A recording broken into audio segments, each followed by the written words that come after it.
नमस्कार मंडळी, आज मी बनवणार आहे भगरीचे डोसे किंवा भगरीचे थालीपीठ। यासाठी ते मी 2 वाटी भगर, 1 वाटी साबुदाणा आणि 1 वाटी शेंगदाणे आणि हिरव्या मिरच्या घेतलेल्या आहेत। भगर 2 ते 3 तासासाठी भिजवून घेतलेली आहे। आता आपण इथे भगर बारीक करून घेऊया। भगरीचं व्यवस्थित असं बारीक आपल्याला वाटण बनवून घ्यायचं आहे। त्यासाठी मी इथे एका मिक्सरच्या भांड्यामध्ये भिजवलेले शेंगदाणे, भगर आणि साबुदाणा आणि हिरवी मिरची एकत्र करून घेत आहे। व्यवस्थित असं बारीक वाटून घ्यायचं आहे। छान असं बारीक केल्यानंतर आपले भगरीचे थालीपीठ खूप छान होतं।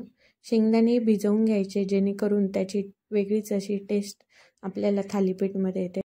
वाटण बारीक करून झाल्यानंतर यात आपण कन्सिस्टन्सीनुसार पाणी ॲड करून घेऊया। खूप जास्त घट्ट आणि खूप जास्त सैल असं करायचं नाही आहे।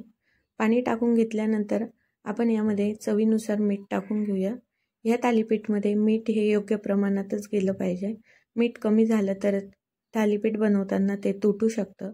त्यामुळे आपण योग्य ते प्रमाणात मीठ इथे टाकून घेऊया आणि मीठ टाकल्यानंतर हे वाटण आपण 10 मिनिटं असं साईडला ठेवूया। तोपर्यंत आपण इथे भगरीच्या थालीपीठ सोबत लागणारी आमटी बनवून घेऊया। आमटी बनवण्यासाठी मी इथे घेतलेत शेंगदाणे आणि हिरव्या मिरच्या। शेंगदाणे आणि हिरव्या मिरच्या पाणी टाकून बारीक असं वाटण बनवून घ्यायचं आहे। वाटण बनवल्यानंतर इथे कढईमध्ये तेल गरम करून घेतलं आहे। तेलामध्ये बारीक केलेलं वाटण टाकून घ्यायचं आहे। वाटण व्यवस्थित परतल्यानंतर चवीनुसार मीठ टाकून आणि आपल्याला पाहिजे त्या कन्सिस्टन्सीनुसार पाणी टाकून ही अशी सोपी साधी अशी आमटी आपण बनवून घेणार आहोत।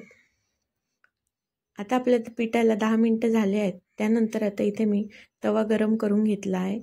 तवा गरम झाल्यानंतर त्यावरती थोडंसं तेल टाकून घ्यायचं आहे। तेल टाकल्यानंतर बनवलेल्या भगरीच्या थालीपीठचं वाटणचं डोश्याचं बॅटर टाकून घ्यायचं आहे आणि आपण जसे डोसे बनवतो तसं मस्त असे थालीपीठ बनवून घ्यायचे। खूप छान असं टेस्टी भगरीचे थालीपीठ आमटीसोबत आपण बनवू शकतो। तुम्ही नक्की ट्राय करा आणि कसं वाटलं मला कमेंट करून नक्की सांगा। थँक्यू।